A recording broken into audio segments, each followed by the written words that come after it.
18 глава. Неговото татковство. Кога го замолив мојот сопруг да ги сподели со мене своите најголеми стравови, една од работите кои ги спомна е стравот дека нема да биде добар татко. Верувам дека тоа е нешто од што мажите општо се плашат, рече тој. Ние сме толку многу обземени, правејќи го тоа што го правиме во нашата работа, што се плашиме дека не правиме доволно за нашите деца, или се плашиме дека не сме го направиле тоа доволно добро, или дека пропуштаме нешто. Тоа станува уште поголем проблем со тинејџерите. Се плашиме дека не можеме да комуницираме со нив, бидејќи ќе бидеме сватени како стари и неважни. Бев допрена од начинот на кој тој ги гледаше работите и решив да се молам за него да биде добар татко. Верувам дека моите молитви направија разлика, бидејќи видов како тој станува потрпелив со нашите деца и се помалку несигурен во своите родителски способности. Тој стана значително поопуштен и се повеќе уживаше со нив. Вината се помалку го измачуваше и се помалку се лутеше кога децата требаше да се дисциплинираат и можеше се помоќно да изговара мудрост во нивните животи. Сега може да види дека секоја грешка кај нашите деца не значи и одраз на неговата вредност како татко. Чувството на неуспех и неспособност е токму она што предизвикува многу татковци да се откажат, да заминат, да станат преоптеретени, постојано обидувајќи се или да развијат пасивен став и да се изгубат во позадината на животот на нивните деца. Тоа може да биде особено неиздржливо за маж кој веќе се чувствува неуспешен и во други области.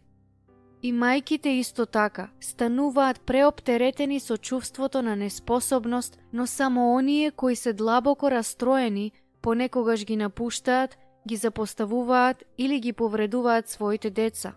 Тоа е затоа што имаме можност од моментот на зачнување да дадеме голем дел од себе во животот на нашите деца. Ги носиме во својата утроба, ги негуваме, ги храниме како новороденчиња, ги упатуваме, ги учиме и ги сакаме толку многу, што имаме чувство на сврзаност од самиот почеток. Татковците ја немаат таа привилегија и често се чувствуваат како да започнуваат однадвор, обидувајќи се да го пробијат својот пат внатре. Ако во исто време поминуваат голем дел од своето време и енергија во развојот на својата кариера, можат лесно да се почувствуваат безнадежно отстранети и неспособни. Нашите молитви можат да помогнат за подобрување на ваквата ситуација. Дали некогаш некој се молел за тебе кога не си можела разумно да размислуваш и откако се молел, си имала целосно јасна визија? Јас сум го доживеала тоа безброј пати. Верувам дека истото може да им се случи и на нашите сопрузи кога се молиме за нивното родителство. Ако се измачувани од сомнежи и се оптеретени од чувството на одговорност, можеме да ги минимизираме овие чувства преку нашите молитви. Молитвата може да им помогне да добијат јасна перспектива за тоа што значи да се биде добар татко и да ја отвори вратата за водството на Светиот Дух за тоа како да се справи со родителските предизвици што ќе се појават. Мојот сопруг се сеќава на еден посебен случај кога знаеше дека моите молитви за него во однос на неговото татковство направија голема разлика. Тоа се случи кога нашиот син Кристофер имаше околу 7 години и кога го фативме дека лаже.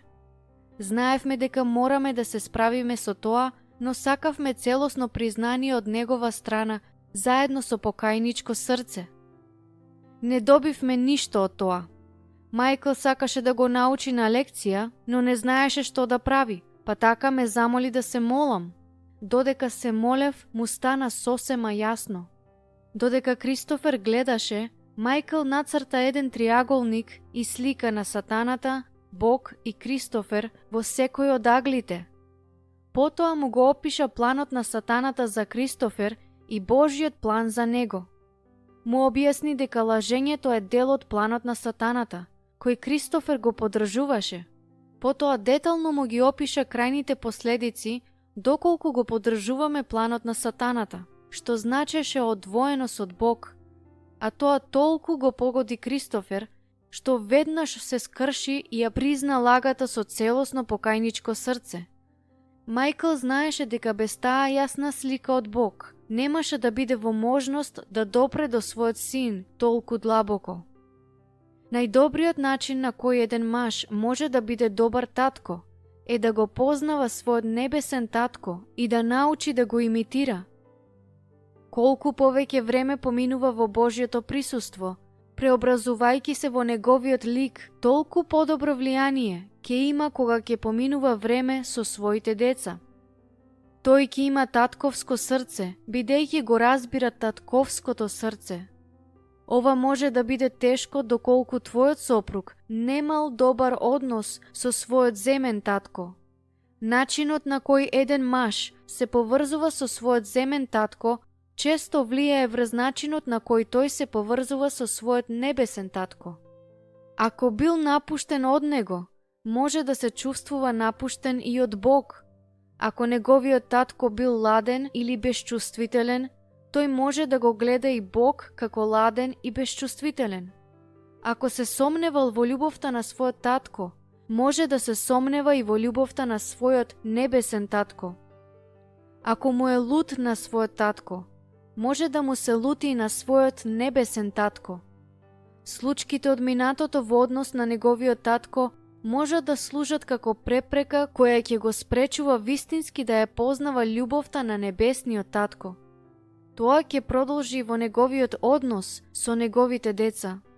Моли се твојот сопруг се повеќе да ја разбира љубовта на својот небесен татко и да биде исцелен од секаква погрешна слика, што ја има во своето срце и во својот ум во однос на тоа. Онаму каде што неговиот татко го изневерил, а тој го обвинува Бог, замоли го Бог да ја исцели таа огромна повреда. Библијата вели, кој ги проколнува татка си и мајка си, светилката му се гасе среде густа темнина. Пословици, 20 глава, 20 стих. Доколку не му прости на татка си во своето срце, ќе биде во темнина во однос на тоа како да им биде најдобриот татко на своите деца. Неговиот татко не мора да биде жив за да се исправи нивниот однос, бидејќи е важно она што е во неговото срце, во однос на неговиот татко.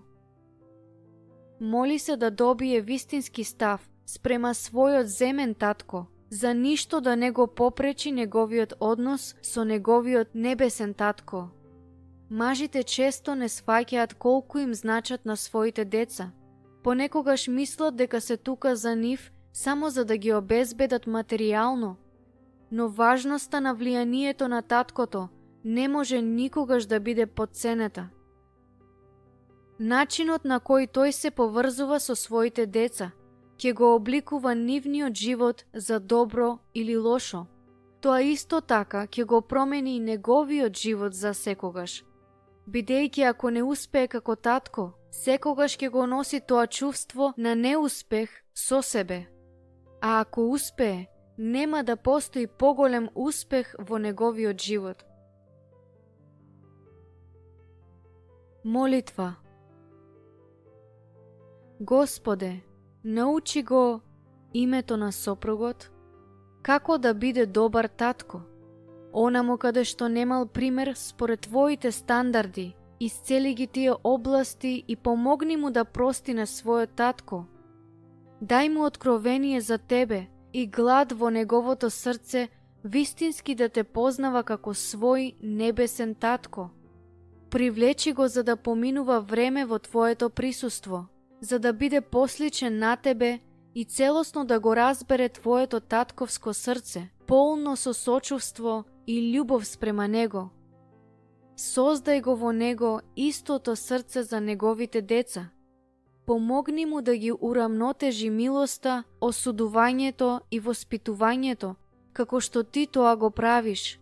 Иако бараш послушност, ти брзо го прифаќаш покајничкото срце. Направи го и него таков. Покажи му кога треба да ги дисциплинира своите деца и како. Помогни му да види дека оној кој го љуби своето дете, го казнува на време. Пословици 13 глава 24 стих. Не дозволувај никогаш да ги дразни своите деца, туку да ги воспитува во Господовиот ред и учење. Ефешаните 13 глава 24 стих. Се молам да бидеме едномислени за правилата кои ги поставуваме за нашите деца и целосно да се согласуваме за начинот на кој ги воспитуваме. Се молам да не се расправаме за тоа како ќе се справуваме со нив и со проблемите кои го обкружуваат нивниот живот. Дај му вештини на комуницирање со своите деца.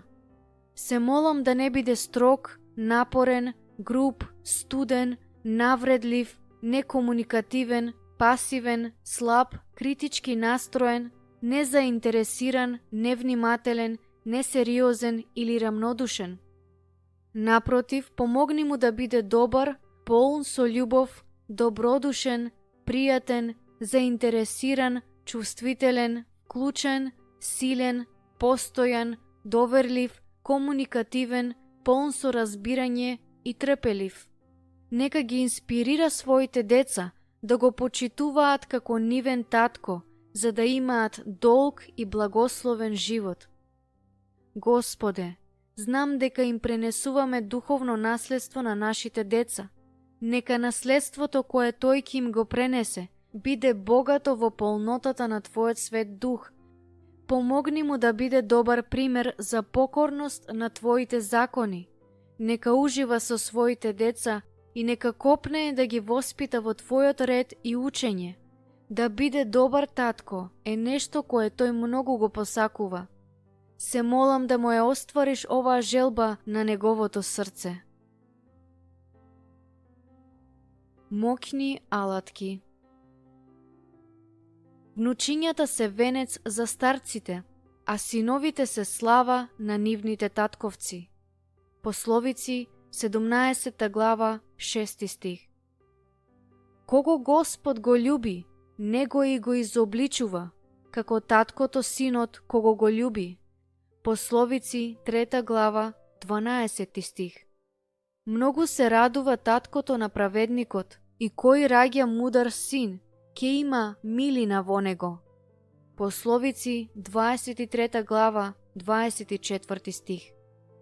Изобличи го својот син и ќе те успокои и ќе и даде радост на твојата душа. Пословици 29 глава 17 стих. Ќе ви бидам татко, а вие ќе бидете мои синови и ќерки, вели Господ Семокниот. 2 Коринќаните 6 глава 18 стих.